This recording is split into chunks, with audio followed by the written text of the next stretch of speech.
My name is Shelby Lowery. I'm president of the North Mississippi Knife Collectors down in New Albany, Mississippi.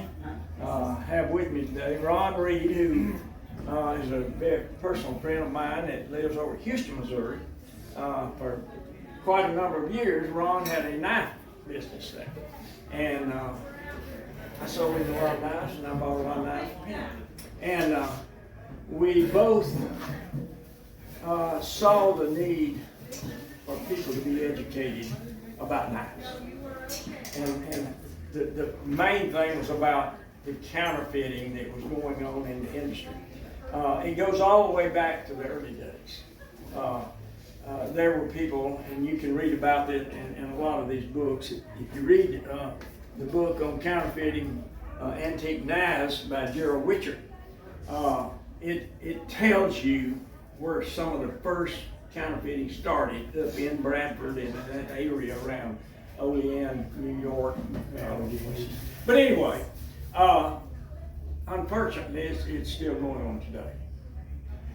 Not on the scale that it once was, but as long as there's any money to be made in any kind of product by counterfeiting, people are going to do it. I was just reading a book just the other day, and in that book, this was a book of fiction, but it was talking about over in Paris, the guys coming out of North Africa that are bringing counterfeit goods, purses, big thing, counterfeit purses. We saw them in Hawaii one time when we were down there. They're just everywhere.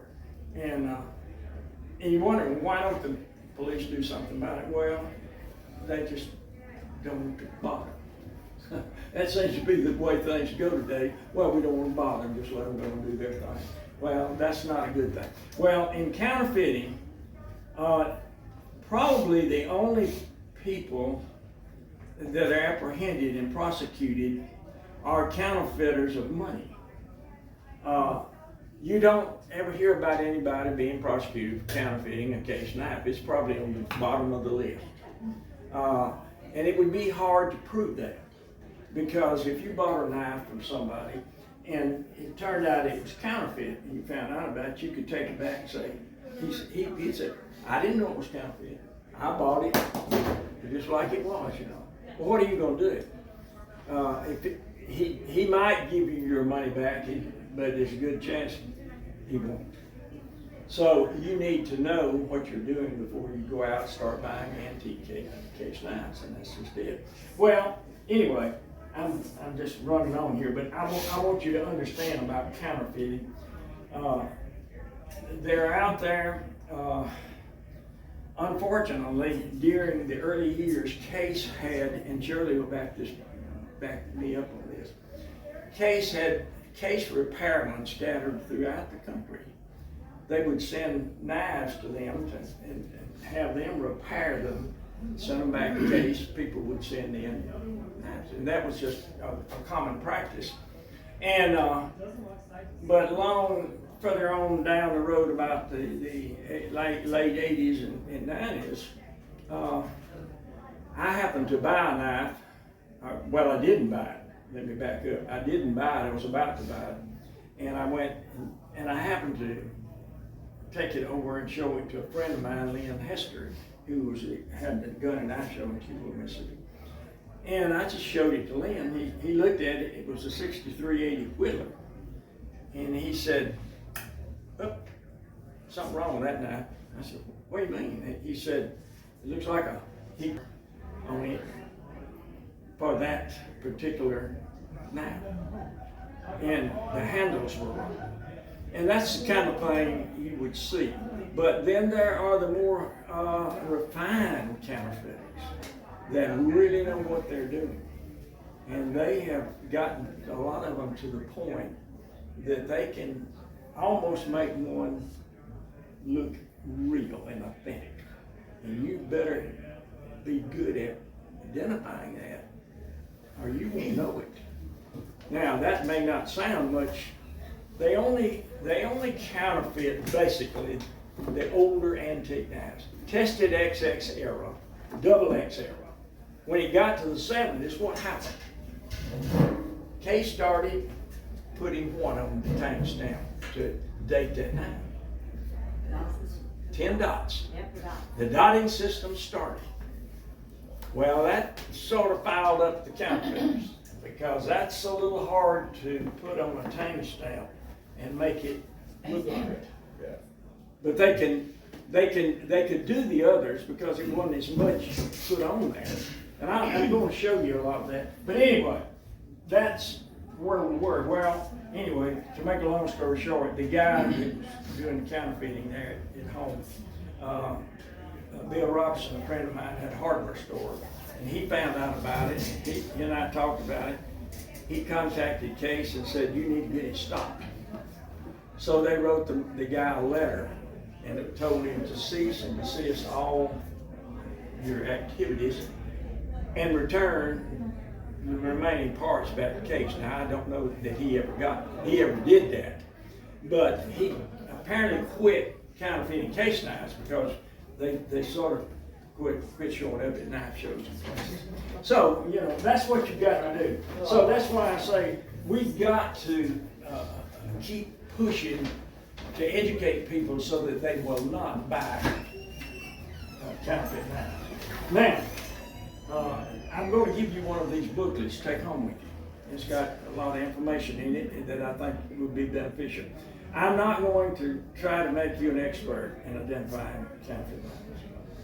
But what I'm going to show you is a simple way to look for when you pick up a knife and you like it, and they want $750 for it, and it's a tested XX something, and you look at it and it looks good. Maybe it's a folding hunter right here. Anybody see what's wrong with this folding hunter? It looks good. In fact, I'd probably buy it but the first thing. Oh, I mean, I'm also reading it, but the case logo. The shield. The shield, yeah. What about the C in case? Yeah, all right. Yeah. The tested error, for the most part, now it's not always true, because Case did use some shields that were for the XX era. Apparently, they just did.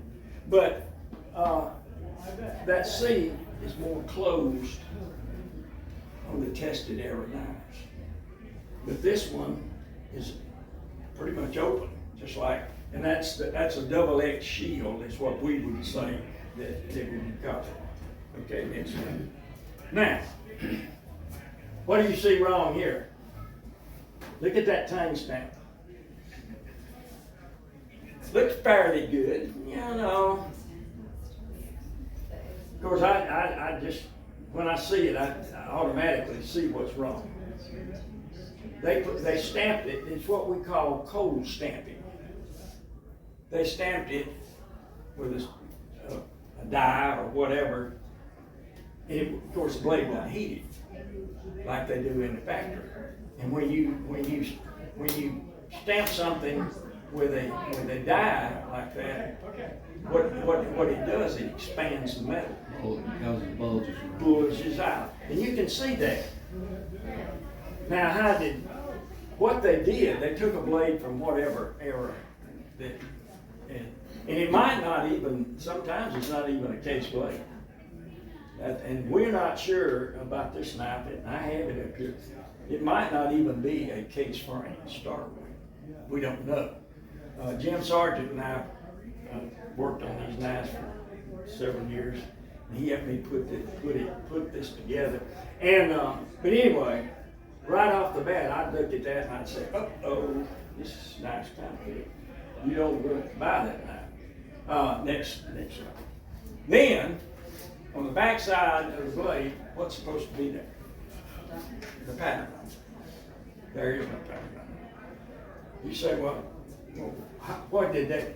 Well, what they did most likely, they shaved that tang, that metal off of that tang. There's different methods of doing that, and they've gotten a lot better at it, I'm sure. But they shaved it off and then they re-stamped it. Well, they just didn't restamp that one. So, I mean, it's just counterfeit from the word get you. And those are the kinds of things you can just pick up that knife and look at it and you can say, no, I don't believe I'm interested in this knife. And that knife would probably bring, what, 15, 1,200, somewhere in the neighborhood of that. But it's worth actually nothing. And so that's a pretty good indication that when you look at a knife, look for those three things: the shield, the tang stamp, and the reverse side of the blade with the pattern on it. Look for those sides. Okay. All right, cheetahs. When you say that, it makes you think, cheetahs, yeah, they're cheating. Well, actually they are. First of all, this knife is they stamped it double X. And they had to take the blades out of the knife to do that. And so there's also an indication, if you can look down inside the knife with the blade, look down in there with a light and a little magnifying glass of some kind, you can usually see where they have taken the pins out. It scratches it up, and you can see that. But the biggest thing about this knife is, if it were a true double edge, it would never have stag handles. According to the book, they didn't put stag handles on cheetahs in the double X era. I didn't know that, but there's none in the book. They did after 1970. So this is probably a later knife, and they took the blades out and put them in this and then re-stamped them and made it a double X. Go to the next slide and you see this? Also, that just don't look quite right, does it? No. It's just a little bit wrong when you look at it. I don't believe Case did that. It's sort of it looks like they almost double stamped it on the A. I mean, and under magnification, it's even more prominent than it is seeing it up here like that. Go on, Terrence. And on the back, no pattern number.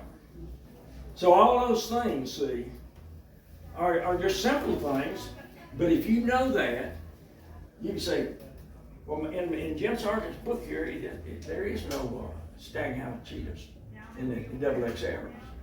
That came later, right, in the 70s. So you say, well, something's wrong. Then you look and you see no pattern number, and then you look at that time stamp, you know right off, it's a counterfeit. And by the way, I have those actual knives up here for you to look at. Go ahead, Terrence. Okay. This knife is probably not a case, period. If you look at that, Shirley, do you ever remember seeing that jig on a case? Did you ever see that jig pattern on a case knife? I never had either. It's another brand. I don't think I ever seen the shield either. You know, I said that, but you know what? Before the tested era, and it's in this book I'm giving you, I have a sheet. It shows the different shields Case used back in the early 1900s. They actually used some of these bad shields, 2 different sizes, and I said, well, but so did other knife brands as well. That was a popular shield for some other knife companies. Probably back in the day, there was a lot of that. It doesn't have case on it or anything, you know, it's just a shield. The Case brothers did a lot of that kind of stuff too, and when they were in business. And but anyway, the jig's wrong. It's like I said, another brand knife made to look like a case. And so going to the next one. No pattern number. It just keeps coming up. No pattern, no pattern. But that's what you need to remember. If you don't have a pattern number, be suspicious. Cases, other than a knife I'm going to show you later, they put pattern numbers on their knives. And that was good, it was important. But it's not on this one.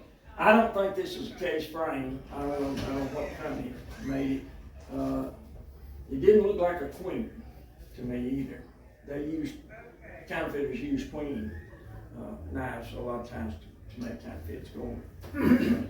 Now, look at that tiny stamp. That's real bold, isn't it? I mean, they just went way up on it. And I thought, man. And it looks good, but it's big. It's way too big for the knife. And, but you know, that's just the way that they do things. But anyway, if you look on the bolster right here, under magnification, there was something on that bolster. I don't know what it was. I thought, well, maybe it's made sort of like a Barlow, but that's not a Barlow pattern. But you know, they Case put Barlow on their knives, a lot of them. But so did a lot of the other knife companies as well. So it was probably some other company, and they had whatever was on there. You can see that it had, and that was probably that other brand name. And they buffed it off or whatever they did. Okay. Shelby, can I say something? Yes, before you we can. go? When you see a map like this one right here, thank you, Terrence. Okay, so we've got a case tested XX, 1920 to 1940 tank stamp. One of the ways, so when you go home and you've got knives like this, but in your 1920 to 1940 area, most of those did not have pattern numbers. So in your XX era, so you might go home and say, well, my goodness, I'm looking at my tested knives and I don't have tank numbers, they're all counterfeit. No, most tested era knives like this do not have stamps, do not have numbered stamps. That started primarily in the XX era until today and before the tested era. Yeah. So if you got a knife up to 1920, it's going to have a pattern number on it. 1920, 40, 20 to 40 typically don't have a pattern. And then from the XX era forward, so 1940 forward, all does have pattern numbers. So don't go home and think like, whoa, I'm looking at my tested knives, I don't have no numbers, they're all counterfeit. No, if you don't have a if you don't have a tang stamp on your tested knife, it's right, not wrong. Yeah. It's right. That's right. I appreciate that, Ron. That's so very true, man. And the more you get into antique knives, buying older knives, the more you learn about them and what to look for, just like things like that. You know, you need to know that. And I was very fortunate. I had some great mentors. I had Jim Sargent and I had Lynn Hester out of Tupelo. And they taught me the things. They wanted me to buy the old antique knives. They kept telling me, you need to buy this stuff. You don't need to be buying all those new knives. I was buying new stuff all the time. And but I said, I don't want to think about them. Well, we need to teach you. So they did. And I learned a lot. I did not become an expert, but I learned enough to stay out of trouble. And that was the more important part. Okay. Oh boy. You ever seen one of these? I talked to a guy yesterday, and he had a couple of them. He thought they were made in Tennessee. I said, well, they may have been sold out of Tennessee through some unscrupulous dealer. But I said, pretty much we understand they came from China. They not only made this 6380 Whittler in China, but they also made some other patterns, I understand. I've never seen them. I was here at one of the celebrations about 4 or 5 years ago. And Jim Sargent had sent this young guy over there to see me. He said, Shelby's an expert in 6380s. I wasn't really, but I had a lot of them. And I knew everything was to know about 80 pattern. man, I knew I had seen counterfeits. I knew what to look for. And this young man came up to me and he had it rolled up in a rag. And he said, I bought this knife at a yard sale. Now, I don't know what he paid for it. He made out like he paid $600. If I'd paid $600, something like that, I'd want to get down on my knees and cry. But he had it rolled up in there, and I wound up getting one of them later. I didn't get his. And the knife looks good. Just looking at it. It hadn't been handled. It looks like brand new. Go to the next slide. And look at it. Oh, look at that. That has never been, it was made that way. That was probably, when you look at it under magnification, it looks more like that it was put on there with an engraving tool of some kind. It was probably a high price engraving outfit. But it just glancing at it, you think, well, that looks okay. Well, you take that same knife and put it up beside one right here that is an actual knife from the XX period, and you can see the difference in the timestamp. It's just different. A lot of times you see the little teeth that goes up on the C. There were a lot of counterfeits didn't have that. They just started out with a C. They didn't put that little tick on it. See, Case put a little fine touch on it so you would know. The shield is terrible. Absolutely terrible. You can see that. This jig, Case never had a jig that looked like that. That's awful. Go to the back side. Uh-oh, no tanks. No pattern number over there either. But, like you said, if it was tested there, it might not have had Case might not have put a pattern number on the back. So don't let that be the only thing you look for. We think they were mass produced in China. The blades, when you're in, and you can come up and look at them, they are brushed, finished. They don't have a sleek finish like you can sort of tell it up there. Go to the next one. Okay, here's another one of those badge shields shown here. This is not a case pattern.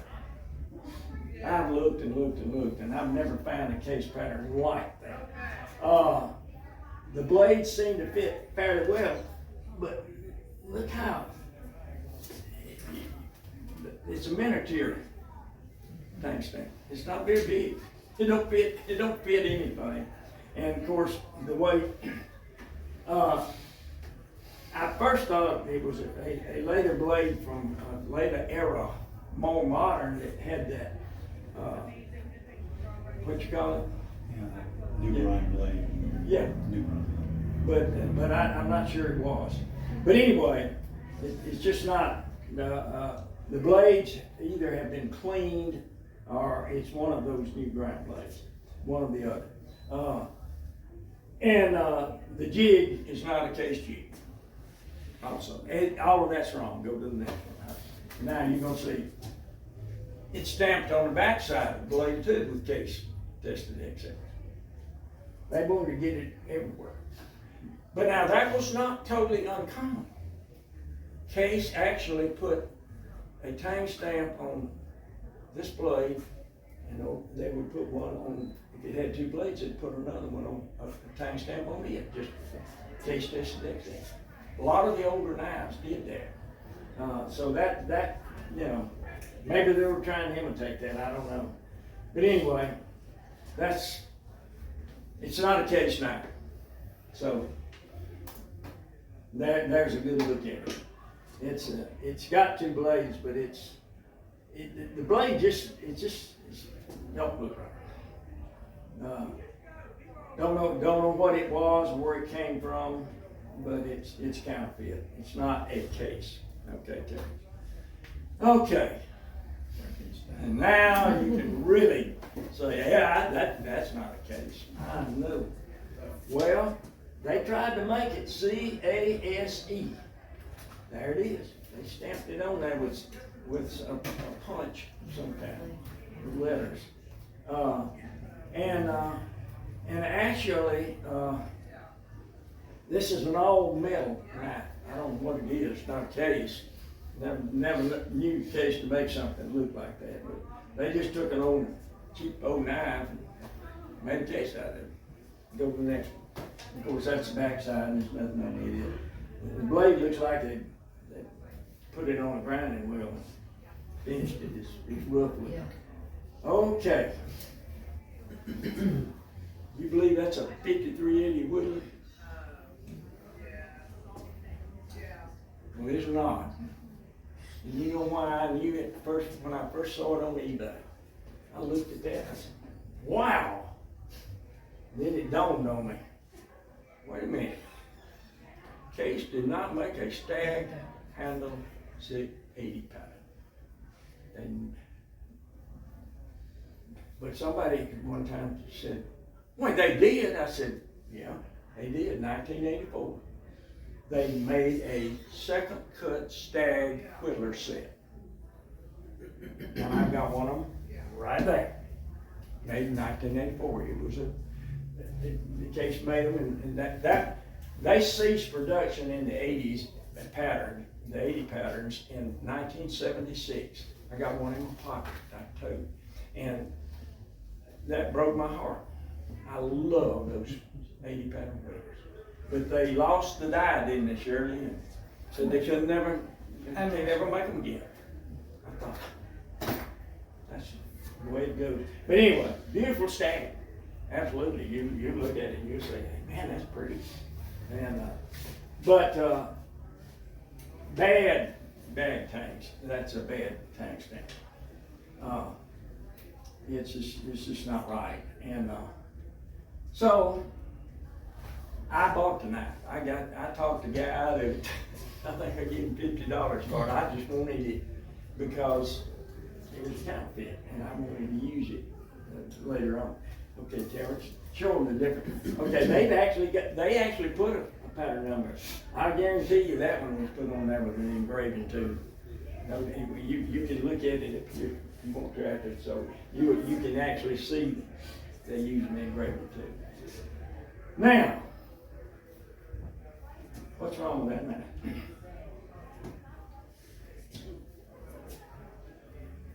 I hope there's nothing wrong with it, because it's right there. That is what is known as a early Rogers jig bone 80 pattern whip. They're rare birds. They just are. And expensive. Oh, I've had that one 20 years or better. I've got several others, but that one was mint, and it was just a, well, you look at it, and I want you to have a chance to look at it, but it's beautiful. And wish they still made those. Oh, flip around 6380 on the back, pattern number. And that's a beautiful knife, it is.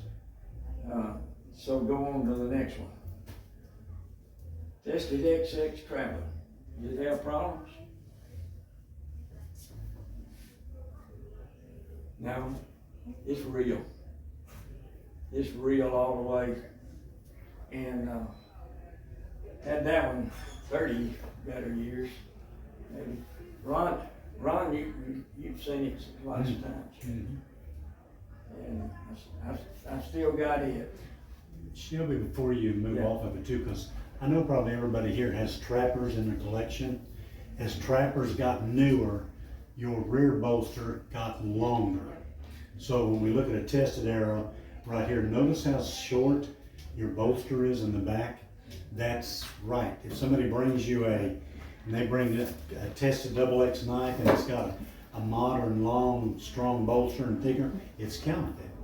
It's wrong. So your tested trappers, and you can touch it and feel it here a little bit, but when you have a trapper that age, they're littler. They're smaller in your hand. And what about the blade? Tell the difference. Tell them about the blade. And the blades are different as well. It's a slim blade. What is that called? What? Muskrat blade. It's got the muskrat blade in it. It's got that slim trim blade. The trappers today don't have that, of course. And some of them back then didn't have it. Yeah. I think, if I'm not wrong, I think this is the first model. And they made more than one model of those trappers. Yeah. And so, you know, don't have the closed C. Is that a problem? Not according to the books. There's pictures in Jim Sargent's and other books. They actually made some shields that didn't have the closed C. The closed C apparently was in the very early part of tested excess. Then they probably changed it for whatever reason. And then they started using the more open C, more like the double X. And so it's hard to tell the difference. Flip to the next picture. Uh-oh. What's wrong? Don't have a pattern number.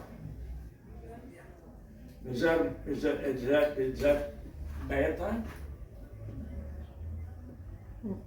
If you look it up in any book, any one of these books, they did not put a pattern number on tested trappers. They may put them on other than that. They did not put them on the trappers. And I can't answer why they didn't do that, Shirley. But they did. Maybe because they used the muskrat blade. Who knows?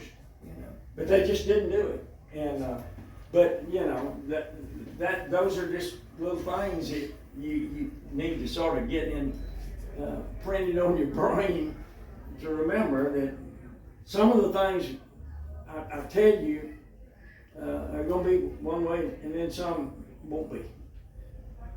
You know, but all of that's in this book. So anyway, this you can verify a lot of this stuff if you ever get a chance to buy one of Gerald Witcher's books. It's a great book. It just got too much information.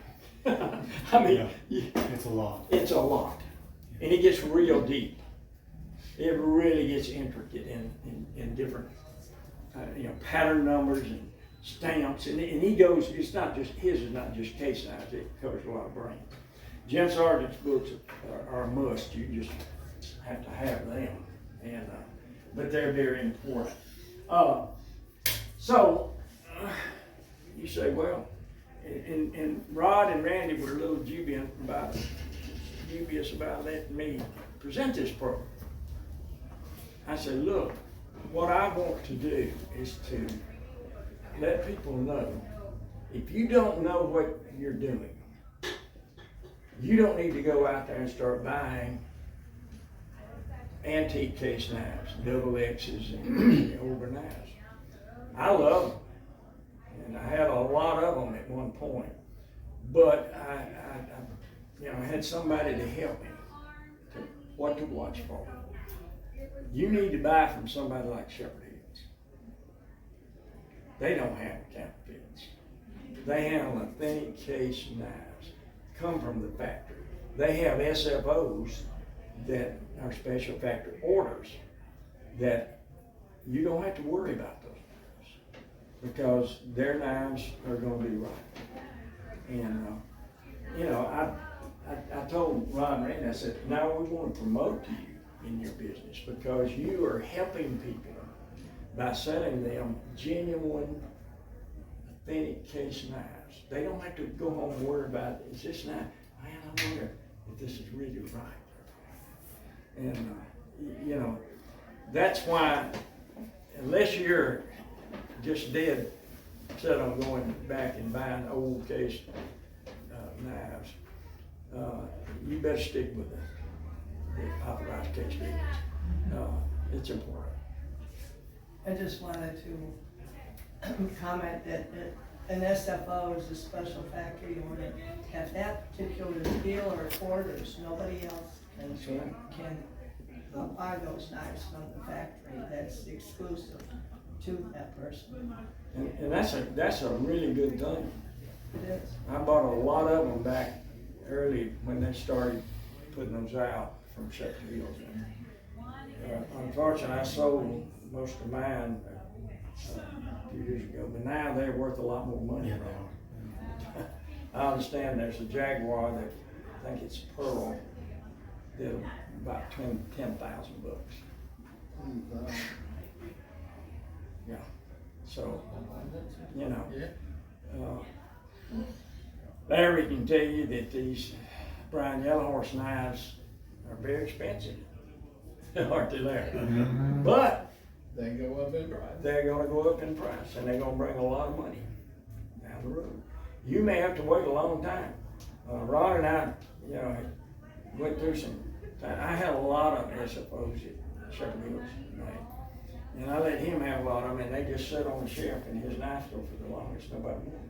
And then all of a sudden, something happened, and that's all, they'd come in, if you got any so-and-so knives, and that's what they wanted, now they came back, and he sold them all. 80 pattern. Woodward did the same Yeah, thing. it's just that way. It goes in cycles. But, do you have questions?